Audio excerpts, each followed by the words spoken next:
Welcome to a new video where today we're going to be going over our same skill as last time, linear inequality word problems, this time the medium difficulty level. Our goal is to decipher these word problems, look for some keywords, create our linear inequality, and then solve it according to the question, just as like we're going to see here in question number 1. Make sure to subscribe before we get into it, and let's get started.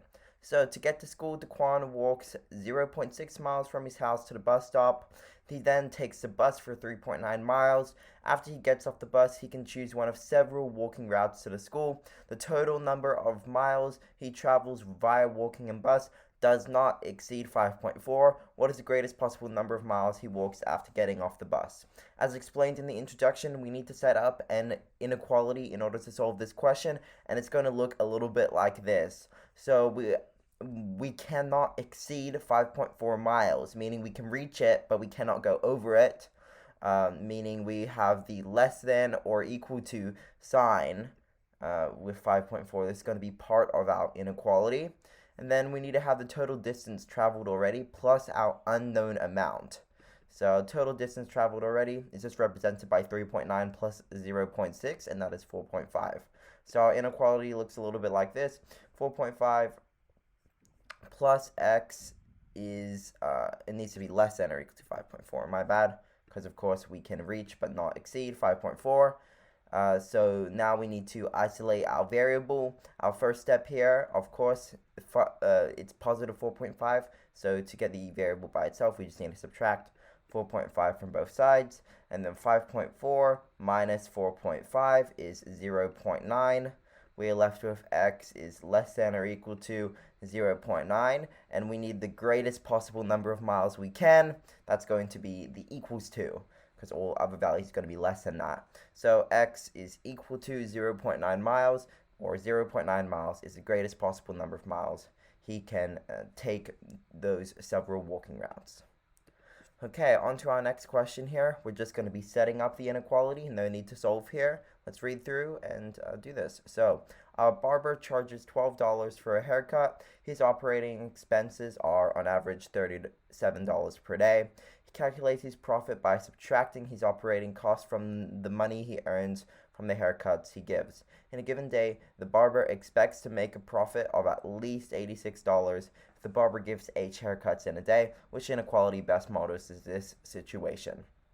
So we need to recognize that this $37 per day is a constant amount, and of course this is just in a day, so that cancels out that $37 happening multiple times, meaning it is just our y-intercept. It's always going to be subtracting from our revenue, which he makes $12 per haircut, or 12h.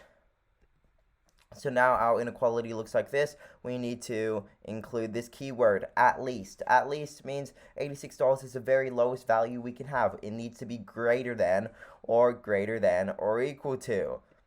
So our inequality sign is greater than or equal to, and our number is 86. So this models the situation perfectly and matches answer choice A. So answer choice A is the correct answer choice here. Let's move on to question number 3. Turkey's government requires at least a 2/3 majority of parliament members to approve any constitutional changes. There are 550 seats in parliament. Of those, 313 of the seats are occupied by members who have pledged to support a particular constitutional change, which inequality represents the number of additional parliament members, M, who will need to support the constitutional change to achieve the required majority.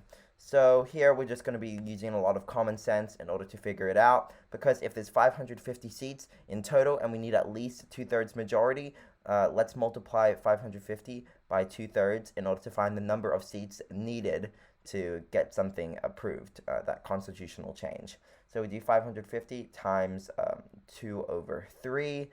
Here, I'm not sure that we can do any cross reducing, so we just do 550 times 2, that's 1,100, and over 3. So now we need to divide that by 3. 3 goes into 11 3 times. 9, a remainder of 2, we bring down the 0, goes into that 6 times, and it's going to be repeating. So we need 366, at least 366, so we need greater than or equal to 367 in order to get something approved. Of course, we can't have 0.6 of a human being.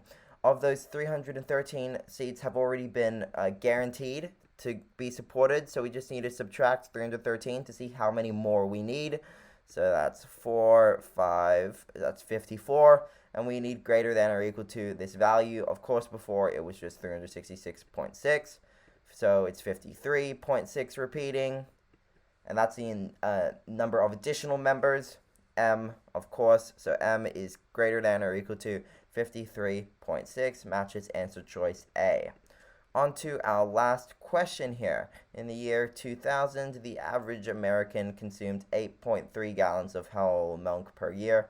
This amount has been decreasing by 0.3 gallons per year, which inequality can be used to represent the number of years since 2000 in which whole milk consumption was greater than 6 gallons per person per year. So, this t-value, we need to understand what it represents. It's years since 2000. If it was just number of years, we would need to include our t minus 2000.